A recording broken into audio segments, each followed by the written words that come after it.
ಆ ಪಾಳು ಮನೇಲಿ ಇನ್ನೇನು ಜಿಂಕೆನ ಹಿಡಿಬೇಕು. ಅಷ್ಟೆಲ್ಲ ಯಾರೋ ನಾಯಿಗೆ ಹೊಡೆದಂಗೆ ಹೊಡೆದ್ಬಿಟ್ರಲ್ಲಪ್ಪ.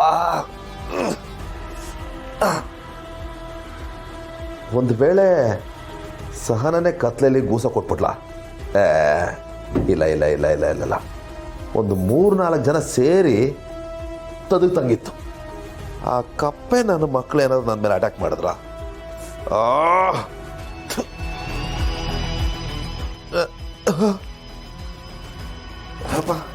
ರಾಜವಲಿ ಅವರೇ, ಇವಾಗ ಹೇಗಿದ್ದೀರಾ? ರಾಜವಲಿಗೇನೋ ಯಾವಾಗಲೂ ರಾಜನೇ ರಾಜನೇ, ಬಗ್ಗೋದು ಇಲ್ಲ ಕುಗ್ಗೋದು ಇಲ್ಲ.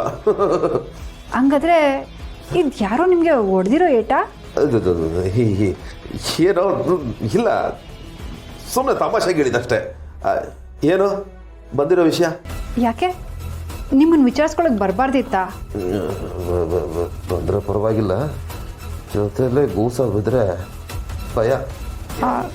ಏನಂದ್ರಿ? ಏನಿಲ್ಲ ಏನಿಲ್ಲ. ಹೌದು, ನೆನ್ನೆ ನೀವು ಆ ಪಾಳ್ ಮನೆಯಿಂದ ಯಾವಾಗ ವಾಪಸ್ ಹೋದ್ರಿ? ಪಾಳ್ ಮನೆನಾ? ನಾನು ಅಲ್ಲಿಗೆ ಹೋಗಿದ್ದೆ, ನಿಮಗೆ ಗೊತ್ತು? ಅದು ಮನೇಲಿ ಯಾರೋ ಮಾತಾಡ್ದಂಗಾಯ್ತು, ಅದಕ್ಕೆ ಕೇಳಿದೆ. ನಂಗೆ ಈ ಫೋಟೋ ಬೇಕಿತ್ತು, ಅದಕ್ಕೆ ಹೋಗಿದ್ದೆ. ರಾತ್ರಿ ನಾ ವಾಪಸ್ ಬಂದ್ಬಿಟ್ಟೆ. ಈ ಫೋಟೋದಲ್ಲಿ ಇರೋರು ನಿಮ್ಗೆ ಏನಾದ್ರು ಗೊತ್ತಾ?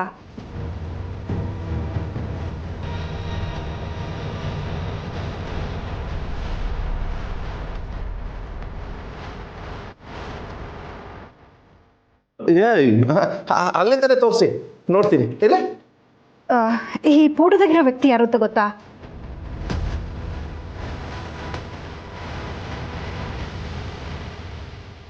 ಇಲ್ಲ ಗೊತ್ತಿಲ್ಲ, ಯಾವುದೋ ಹಳೆ ಫೋಟೋ ಗೊತ್ತಾಯ್ತಲ್ಲ. ಈ ಫೋಟೋನ ತೋರಿಸಿ ನಿಮ್ಮ ತಂದೆ ಹತ್ರನೋ ತಾಯಿ ಹತ್ರನೋ ಹೇಳ್ತೀರಾ?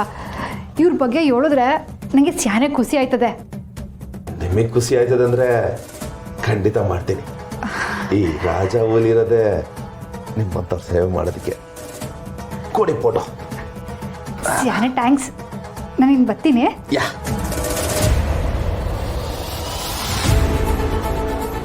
ಅಯ್ಯಯ್ಯ, ಜೋಶ ಬೇರೆ ಒಪ್ಕೊಂಬಿಟ್ಟೆ. ಫೋಟೋ ತಗೊಂಡೆ ಅಂತ ಯಾರು ಬಂದು ತದಕ್ಬಿಟ್ರೆ. ನಿನ್ನೆ ರಾತ್ರಿ ನಾನು ಗೂಸ ಕೊಟ್ಟವ್ರು ಯಾರು?